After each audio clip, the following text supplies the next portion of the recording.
বিসমিল্লাহির রহমানির রহিম। গণ অধিকার পরিষদের সম্মানিত সভাপতিকে নিয়ে কুষ্টিয়ার যে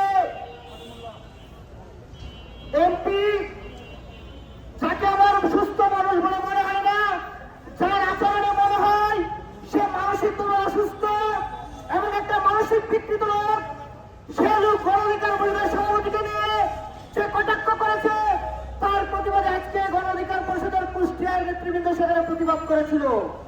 আমরা দেখেছি যে সেই শান্তিপূর্ণ প্রতিবাদে জামাতের যে এমপি তার গাড়ি থেকে দেশীয় অস্ত্র নিয়ে আমাদের নেতা কর্মীদেরকে কিভাবে হামলা করেছে, আপনারা সেটা গণমাধ্যমে দেখেছেন, বিভিন্ন সোশ্যাল মিডিয়াতে দেখেছেন। জামাত শিবিরের ইতিহাস রয়েছে, তারা রক কাটে। এই গণঅভ্যুত্থানের পরে আমাদের মনে হয়েছিল জামাত শিবির মনে হয় ভালো হয়ে গেছে, কিন্তু আজকে দেখলাম কুষ্টিয়াতে আমাদের নেতা কর্মীদেরকে পায়ের রক্তে যে জামাত শিবির প্রমাণ করলো তাদের অতীতের যে রক কাটার ইতিহাস সেটা আবার পুনরায় ফিরে এসেছে।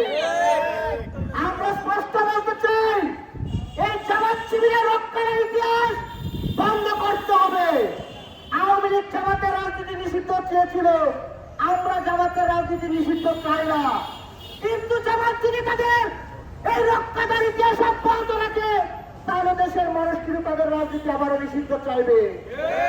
কুষ্টিয়াতে যে হামলা হয়েছে, আমাদের নেতা কর্মীদেরকে যেভাবে রক্তাক্ত করা হয়েছে, আমরা জামাতের কাছে দাবি জানাই অনতিবিলম্বে যারা সেখানে জড়িত ছিল ভিডিও ফুটেজ থেকে তাদেরকে চিহ্নিত করা অবশ্যই ব্যবস্থা নিতে হবে।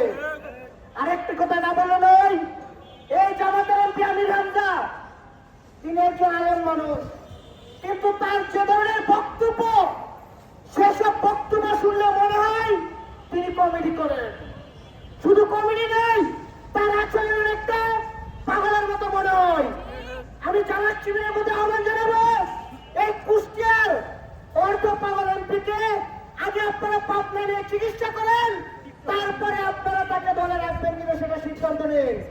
আমি আবারও ধন্যবাদ জানাই এই গণ অধিকার পরিষদের যে হামলা, সে হামলার প্রতিবাদে তাৎক্ষণিকভাবে যারা এই মশাল মিছিল আয়োজন করেছে তাদেরকে ধন্যবাদ জানিয়ে আমি আমার বক্তব্য শেষ করছি।